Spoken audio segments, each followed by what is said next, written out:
कारण एक नवीन सुरुवात आपल्याला करायची. नाशिकमध्ये सुद्धा तेच, मुंबईमध्ये सुद्धा तेच, संभाजीनगरमध्ये सुद्धा तेच, सोलापूरमध्ये तेच, कल्याण डोंबिवलीमध्ये तेच.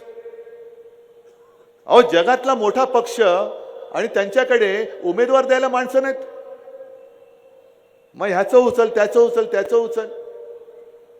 बरं सगळ्यात कहर म्हणजे एक डोक्यात तिडी काढणारी बातमी मी आज वाचली, तुम्ही सुद्धा वाचली असेल. गेल्या 1-1.5 वर्षापूर्वी बदलापूरमध्ये एक दुर्घटना घडली होती, माहिती आहे ना तुम्हाला, चिमुकलीवरती अत्याचार झालेला. आणि त्याच्यामध्ये अक्षय शिंदे या माणसाला पकडलं होतं. पकडल्यानंतर अशी एक अपेक्षा होती की जलद न्यायालयामध्ये ती केस चालेल, त्याच्यावरती आरोप सिद्ध होतील आणि त्याला फासावर लटकवलं जाईल. पण अचानकपणे त्याचा एन्काउंटर केला गेला.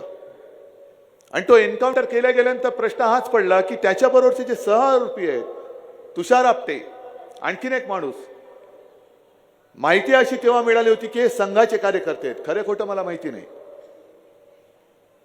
आणि तो अक्षय शिंदे तोंड उघडेल, त्यांनी तोंड उघडू नये म्हणून याला गोळी घातली की काय, असा एक संशय व्यक्त केला गेला होता. मग पुढे तुषार आपटेंचं काय झालं काहीच कळलं नाही. अटक झाली नाही झाली काहीच माहिती नाही.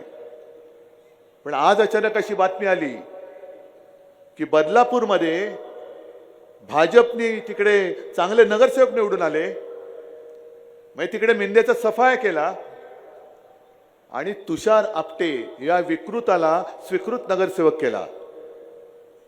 हे यांचं हिंदुत्व. आम्हाला हिंदुत्व शिकवत आहे. मुलीवरती अत्याचार करणारा सहआरोपी तो केवळ तुमचं त्यांनी नगरसेवक निवडून आणण्यात मदत केली हे वरती तोंड करून सांगतायत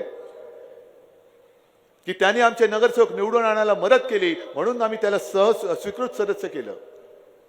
विकृत माणसाला तुम्ही स्वीकृत करता म्हणजे तुम्हाला विकृती चालते. हे तुमचं हिंदुत्व आहे.